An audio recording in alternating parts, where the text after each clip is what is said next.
Baru mengandung dah kena daftar, kalau tidak tak boleh letak anak di situ. 3 orang bayi mati kerana tersedak susu. Saya tak salahkan guru-guru tersebut. Saya katakan kalau Pakatan Rakyat Mentadbir, kita latihkan dulu guru-guru taska ini dengan kemahiran-kemahiran asas.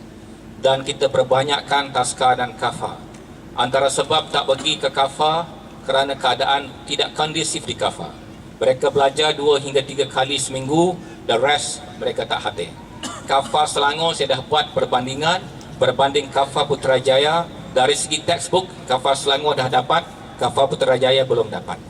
Jadi saya mengiktiraf ini adalah masalah penduduk Putrajaya, dan insya-Allah ini bukan satu masalah besar yang tidak boleh sama sekali kita atasi, hanya memerlukan keprihatinan. Sebab itu malam tadi saya telah jemput lawan saya Tengku Adnan untuk sama-sama pergi meninjau masalah-masalah ini. Kalau tidak, dia tak tahu kata ada masalah. Bila sebut masalah kos taska yang akan naik, tempat yang tak cukup, sekolah kafa menumpang surau, saya teringat masalah Prima. Ya, petang tadi saya dapat laporan tentang Prima. Saya dapat surat rasmi daripada Putrajaya Holding, di mana bagi penerima rumah Prima, mereka dikenakan charge RM305 sebulan. Mereka dah bergaji rendah, kena charge RM305 sebulan untuk sepanjang hayat mereka.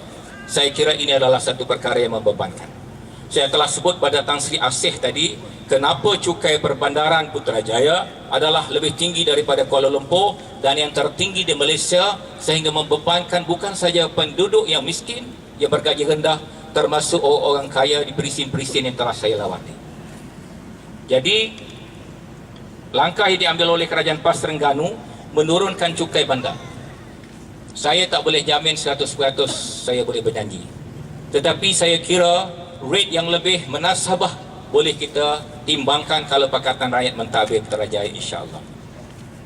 Rate yang lebih menasabah. Pada masa yang sama, isu QPEX, kaki tangan awam. Saya, ini cadangan peribadi.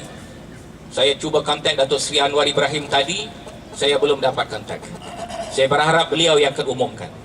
Saya telah minta beberapa pakar perkhidmatan awam dan ahli ekonomi mengkaji kemungkinan 2 perkara.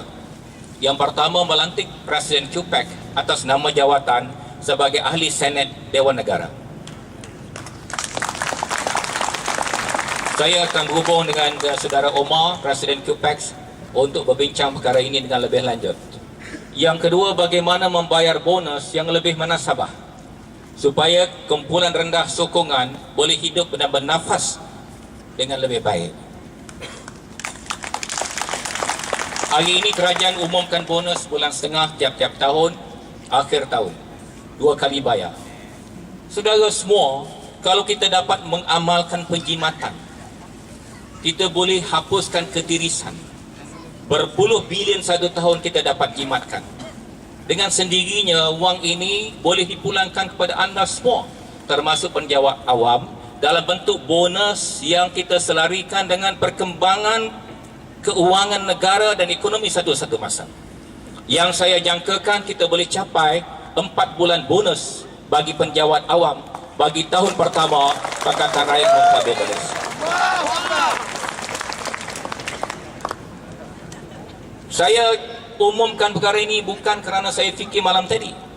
Saya dah fikir berkali-kali. Berfikir berkali-kali. Kalau Omar Abdul Aziz yang mentadbir negara Islam hanya dalam tempoh 2 tahun 8 bulan telah menyebabkan kemakmuran sehingga tidak ada orang yang layak menerima zakat, Islam telah membuktikan kemampuannya mentadbir ekonomi dan keuangan negara dan dunia dengan excellent. Dan ini kita akan ulangi semula dengan kekayaan negara kita yang ada pada hari ini. Saya yakin dan percaya tahun pertama Pakatan Rakyat Mentadbir Malaysia kita boleh berikan bonus 4 bulan kepada penjawat awam. Kalau tuan tak percaya, persilakan Tan Sri Muhyiddin berforum dengan saya. Saya akan detailkan bagaimana kita boleh menjimatkan ketirisan itu dan berapa jumlah yang kita ada lebihan untuk pulangkan semula. dan telah dibuktikan oleh Datuk Seri Anwar Ibrahim. Malaysia semasa dia jadi Menteri Keuangan dan Timbalan Perdana Menteri, Malaysia mencapai surplus dalam belanjawan 8 tahun berturut-turut dan juga perkembangan ekonomi positif 8 tahun berturut-turut. Tun Mahathir menumpang tuah Anwar Ibrahim. Bila Tun Mahathir sepak terajang Anwar Ibrahim, apa jadi pada ekonomi negara? Tun Mahathir tak boleh mencipta rekod yang lebih cemerlang daripada Anwar Ibrahim. Shameful, memalukan. Dan Najib bos yang paling memalukan. Kalau saya jadi Najib, jadi Menteri Keuangan, belanjawan defisit tiap tahun, hutang meroket 229 bilion, tidak ada justifikasi. Ekonomi kita berbanding Korea Selatan 60-an, pendapatan kita adalah one third daripada pendapatan rakyat Amerika, lebih tinggi daripada rakyat Korea Selatan, Taiwan dan lain-lain. Pada hari ini wang kita berbanding Singapura RM2 lebih, ringgit Malaysia dengan $1 Singapura. Singapura tak ada biji, Singapura tak ada logam, Singapura tak ada kelapa sawit, Singapura tak ada gas, Singapura tak ada petroleum. Tetapi ekonomi Singapura boleh berkembang kerana pengurusannya is about management. Ia adalah berkait dengan manajemen, pengurusannya, ketelusannya, bersihnya, amanahnya, dan competent serta contemporary dari segi management skills dan lain-lain. Singapura par excellent, jauh daripada kita. Saya mengimpikan kita menjadi 2 kali lebih baik daripada Singapura dengan kekayaan yang dianugerahkan Allah pada kita. Soalan akhir sebelum saya pindah ke briefing 11.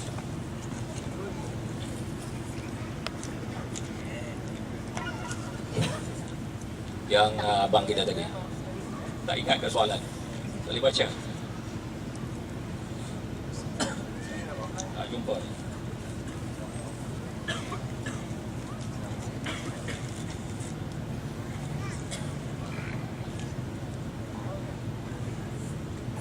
Saya berminat dengan dunia perniagaan tetapi kekurangan modal. Pendahuluan saya pernah memohon bantuan tekun pada tahun 2008 tetapi tiada jawapan sehingga hari ini kerana janji ditepati dan dicapati. Jadi saya tambah soalan itu.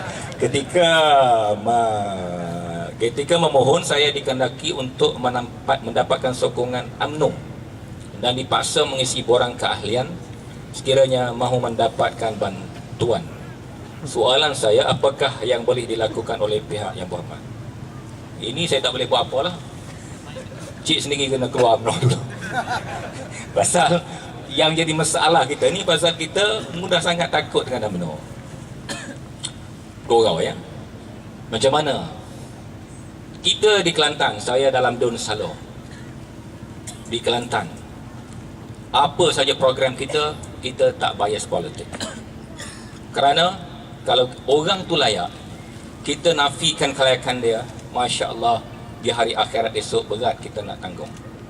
Sedangkan kita berdoa, Allahumma hasibni hisaban yasira.